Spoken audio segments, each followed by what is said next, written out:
இன்னொரு பேர் என்னென்னா சௌச்சௌ கூட்டு. அதுக்கு தேவையான பொருள் என்னென்னா, நான் வந்து இந்த ஸ்பூனால் பைத்தம்பருப்பு வந்து நல்லா கோபுரமாக ஒரு 2.5 ஸ்பூன் எடுத்துக்கிட்டேன். அதுக்கப்புறம் துவரம்பருப்பு கோபுரமாக ஒரு ஸ்பூன் எடுத்துக்கிட்டேன். இதை நல்லா கழுவிட்டு க்ளீன் பண்ணி வச்சுருக்கேன் நான். அடுத்து நம்ம என்ன பண்ண போகிறோன்னா, அரிஞ்சு வச்சுருக்கோம் இல்லையா, இந்த சைஸில் நான் சௌச்சௌ ஒரு பெரிய சைஸ் சௌச்சௌ ஒன்று எடுத்துக்கிட்டேன். அது இந்த சைஸில் அரிஞ்சிருக்கேன்.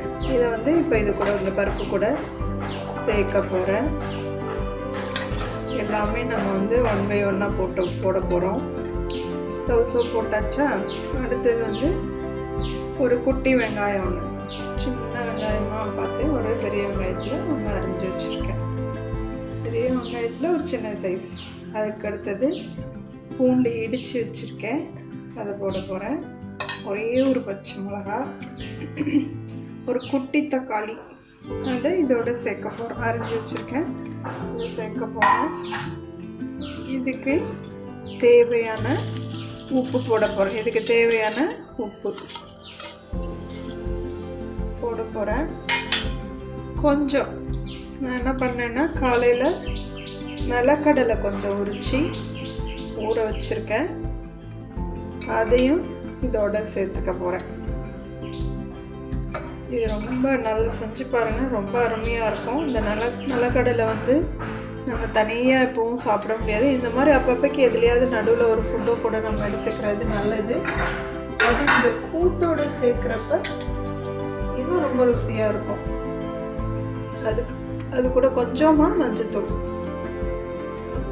போட்டுக்கிட்டேன்.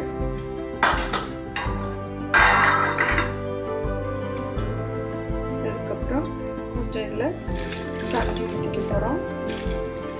ஒரு கம்மியாக ஊற்றிக்கிட்டாலே போதும், ஒரு 1/2 டம்ளர். அதுக்கப்புறம் கொஞ்சமாக தாளிக்கிறப்போ கொஞ்சம் போட போகிறோம். ஆனால் இப்போவும் கொஞ்சமாக பெருங்காயத்தூள் போட்டுக்கிட்டோம்.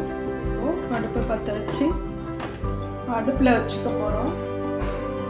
இப்போ வந்து மேலே இந்த மூடியை போட்டு க்ளோஸ் பண்ண போகிறோம். இது வந்து ஒரு 3 விசில் வரட்டும், அப்போ தான் காய் நல்லா வேகும். அது 3 விசில் வரட்டும். அதுக்குள்ளே நம்ம வந்து அந்த கூட்டுக்கு போடுறதுக்காக ஒரு பேஸ்ட் அரைக்க போகிறோம். அது கொஞ்சம் தேங்காய், அது கூட ஒரே ஒரு பச்சை மிளகாய், கொஞ்சமாக ஜீரகம். இது வந்து பேஸ்ட்டு மாதிரி இல்லை, நம்ம தண்ணி ஊற்றாமல் தான் ட்ரை பண்ண போகிறோம். நம்ம பல்ஸ் மோடில் தான் போட போகிறோம். இதை அரைச்சிக்கிட்டு அதுக்கப்புறம் தான் இது வெங்காயத்தை சேர்க்க போகிறோம். நாங்கள் அரைச்சிட்டு வந்துடுவேன்.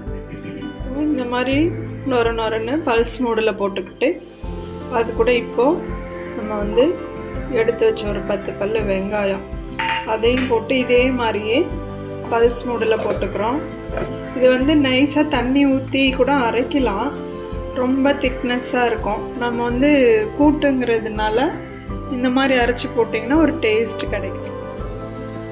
தேங்காய் அதெல்லாம் போட்டிருக்கோம் இல்லைங்களா, அது நல்லா தனித்தனியாக தெரியும், டேஸ்ட்டும் நல்லாயிருக்கும். அது ஒரு நம்ம பேஸ்ட்டாக போடுறத விட இப்படி அரைச்சி போட்டிங்கன்னா அதோட டேஸ்ட் வந்து கொஞ்சம் நல்லாயிருக்கும். நீங்கள் 2 டைமாக இந்த மாதிரி செஞ்சு பாருங்கள். பேஸ்ட்டாகவும் அரைக்கிறப்போ கொஞ்சம் முந்திரி பருப்பு போட்டுக்கலாம்.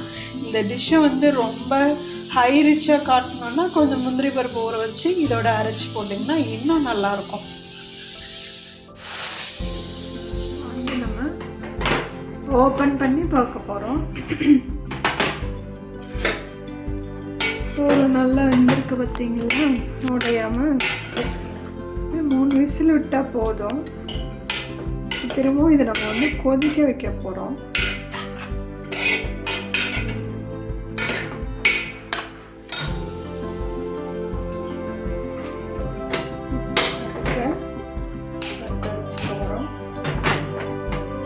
வச்சுருந்தோம் இல்லையா பேஸ்ட்டு, இந்த தேங்காய், சோம்பு, மிளகாய், சின்ன வெங்காயம், அதை வந்து இப்போ நம்ம இதோட சேர்க்க போகிறோம். சேர்த்துட்டு கிண்டி விட்டு உப்புலாம் சரியாக இருக்கான்னு பார்த்துக்கோங்க. பார்த்துக்கிட்டு உப்பு பத்தலைன்னா இந்த டைமில் சேர்த்துக்கோங்க. இது ஒரு 2-3 நிமிஷம் நல்லா கொதிக்கட்டும். கொதிச்ச உடனே இதுக்கு ஒரு தாளிப்பு கொடுத்துடலாம். 2 நிமிஷம் போகட்டும், மூடி வைக்கலாம்.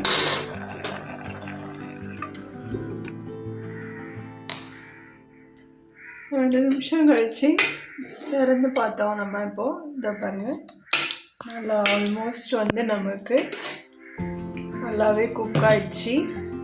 அடுத்தது நம்ம தாளிப்பு கரண்டியை அடுப்பில் வச்சுக்கிட்டோம். எண்ணெய் ஊற்றி காஞ்சதும் அதுக்கான கடுகு போடுறோம்.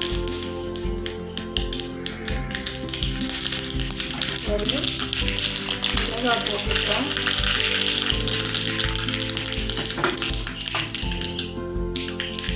இது கூட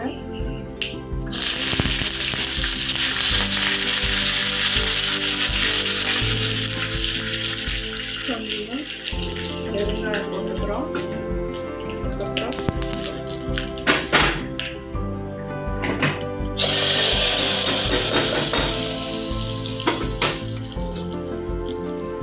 ஊற்றியாச்சு.